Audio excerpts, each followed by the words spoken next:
నాకు నా ఫ్రెండ్సే ముఖ్యం, నాకు వాళ్ళు కాదు అనే తత్వం రానివ్వకుండా ఫస్ట్ నుంచే మనం కంట్రోల్ చేయాలి. వాళ్ళు చేసుకుంటారు ప్రవర్తన, వాళ్ళకి కాన్ఫిడెన్స్ ఉండదు.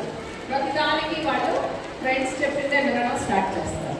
ఇలాంటివన్నీ మా ఫ్రెండ్ చెప్పాడు, మా ఫ్రెండ్ చెప్తే కరెక్ట్, నువ్వు చెప్తే రావు, నీకేం తెలియదు, ఇలాంటివన్నీ మాట్లాడడం స్టార్ట్ చేశారంటే వాళ్ళు పీర్ ప్రెషర్తో ఉండడం అనేది మనం గుర్తించాలి.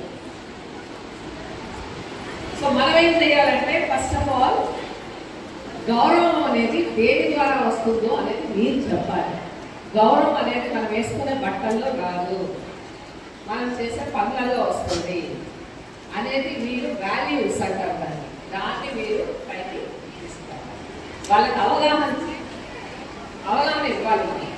ఇది దీనివల్ల కాదు బాబు, నువ్వు ఇలాంటి పనులు చేయి, నీ ఫ్రెండ్స్ నీ దగ్గరికి వస్తారు, నువ్వు వేసుకునే బట్టలు చూసి, నువ్వు తీసుకునే బ్యాగులు చూసో లేకపోతే నువ్వు వెళ్ళే బండిని చూసో నేను గౌరవించే వాళ్ళు ఫ్రెండ్స్ కాదు, నువ్వు చేసే పనులను చూసి నేను గౌరవించే వాళ్ళే నీ ఫ్రెండ్స్.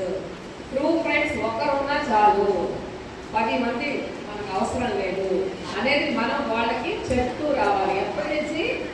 చిన్నప్పటి నుంచే చెప్తూ రావాలి. దానికి ఒక వయసు ఉండదు. జనరల్గా మనం ఏమనుకుంటాం, పెద్దోడైతే చెప్దాంలే అని. లేదు, చిన్నప్పుడే మొక్కకు ఎలా మనం నీళ్ళు వస్తాం అలా చిన్న పిల్లలప్పటి నుంచే మనం ఇవన్నీ మాట్లాడుతూ రావాలి. అప్పుడే వాళ్ళు జనరేషన్ గ్యాప్ కూడా ఉండదండి. అప్పుడు అలాంటి పరిస్థితుల్లో జనరేషన్స్ అనే మాట రాదు వాళ్ళని నోటమ్మడం. ఓకే, అండ్ అఫ్ కోర్స్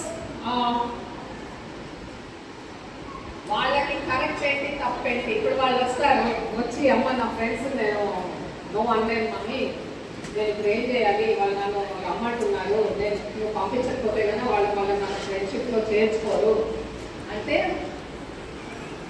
వాళ్ళకి మీరు ఏం నేర్పించాలంటే నో అనేది ఎలా, నో అని ఎలా చెప్పాలి కరెక్ట్గా అనేది నేర్పించాలి.